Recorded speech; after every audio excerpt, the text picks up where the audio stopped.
Hello friends, வணக்கம். இன்னைக்கு வீடியோவில் பிஜிடிஆர்பிக்கான ஹால் டிக்கெட் ரெடி வந்துருச்சு. அது எப்படி இருக்கலான்னு பார்க்கலாம். எக்ஸாம் வந்து 12th. நீங்கள் வந்து உங்கள் கூகுள் க்ரோமில் போயிட்டு பிஜிடிஆர்பி ஹால் டிக்கெட் கொடுத்தீங்கன்னாவே டிஆர்பி வெப்சைட் வரும். ஸோ அதை கிளிக் பண்ணுங்கள். கிளிக் பண்ண உடனே உங்களுக்கு வந்து ஹால் டிக்கெட் அப்படிங்கிற ஒரு ஆப்ஷன் காட்டும். ஸோ அந்த ஹால் டிக்கெட் ஆப்ஷன் கிளிக் பண்ணி போயிடலாம். மெனுவை கிளிக் பண்ணுங்கள். உங்கள் டீட்டெயில்ஸ் ஃபுல்லாகவே இந்த இடத்துல இருக்கும். எக்ஸாமினேஷன் டீட்டெயில்ஸ் எல்லாம் இருக்கும். அதையுமே நீங்கள் பார்த்துக்கலாம். சேம் திங் கீழே வந்து பார்த்தீங்கன்னா ஹால் டிக்கெட் டவுன்லோட் அப்படின்னு ஒரு ஆப்ஷன் இருக்கும். அதை கிளிக் பண்ணுங்கள். கிளிக் பண்ணோன்னா உங்களுக்கு யூசர் நேம் பாஸ்வேர்ட் கேட்கும். அதை கொடுத்துட்டு உள்ளே போயிருங்க. கொடுத்துட்டு உள்ளே போனீங்கன்னா உங்களுக்கு வந்து பிரிண்ட் ஹால் டிக்கெட் அப்படின்னு ஒரு ஆப்ஷன் இருக்கும். அதை கிளிக் பண்ணுங்கள்.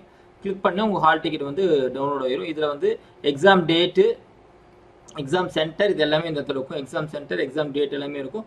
ரிப்போர்ட்டிங் டைம் வந்து 8:30, 9:30க்கு எக்ஸாம் சென்டர் க்ளோஸ் பண்ணிடுவாங்க. சேம் திங் உங்களோட டைமிங் வந்து பார்த்தீங்கன்னா 10 to 1:30 வரைக்கும் உங்களுக்கு கேண்டிடேட்ஸ் வந்து நீங்கள் எக்ஸாம் ஹாலுக்குள்ளே இருக்கலாம். என்னென்ன ஐடி கார்டு அவங்க கொண்டு வர சொல்கிறாங்க அப்படின்னு பார்த்தீங்கன்னா Aadhaar card, pan card and licence இதுதான் கொண்டு வர சொல்கிறாங்க. ஸோ இதை நீங்கள் பத்திரமா எடுத்து வச்சுக்கோங்க. ரஃப் ஷீட் வந்து அவங்களே கொடுத்துருவாங்க. ஸோ அதுக்காக தனியாக நம்ம கொண்டு போகணும் அவசியம் இல்லை.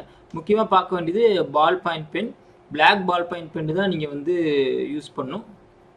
இது மார்க்கும் கொடுத்துருக்காங்க. ஃபஸ்ட்டு வந்து பார்த்தீங்கன்னா இந்த ஏ பார்ட் வந்து பார்த்தீங்கன்னா தமிழ் லாங்குவேஜ் எலிஜிபிள் டெஸ்ட்டு. இதில் வந்து 30 கொஷின்ஸ் இருக்கும், 50 மார்க்ஸ் எடுக்கலாம். அடுத்தது வந்து பார்த்தீங்கன்னா நம்ம மெயின்ஸ்னு சொல்லக்கூடிய பேப்பர். நம்ம சப்ஜெக்ட்லேருந்து 110 மார்க் வரும். 30 மார்க் வந்து எஜுகேஷன் சைக்காலஜி, 10 மார்க் வந்து பார்த்தீங்கன்னா ஜென்ரல் நாலேஜ் வரும். இதுக்கான எக்ஸாம் டைம் வந்து 3 hours. ஸோ ஃபஸ்ட்டு ½ hour வந்து நீங்கள் வந்து தமிழ் எலிஜிபிள் டெஸ்ட் எக்ஸாம் எழுதுவீங்க, தமிழ் லாங்குவேஜ் எலிஜிபிள் டெஸ்ட். அடுத்தது வந்து பார்த்தீங்கன்னா அடுத்த 3 hours வந்து நீங்கள் மெயின் சப்ஜெக்ட் எக்ஸாம் எழுதுவீங்க. ஐ ஹோப் இந்த வீடியோ யூஸ்ஃபுல்லாக இருக்கும்னு நினைக்கிறேன். உங்கள் ஃப்ரெண்ட்ஸுக்கும் ஷேர் பண்ணுங்கள். தேங்க்யூ.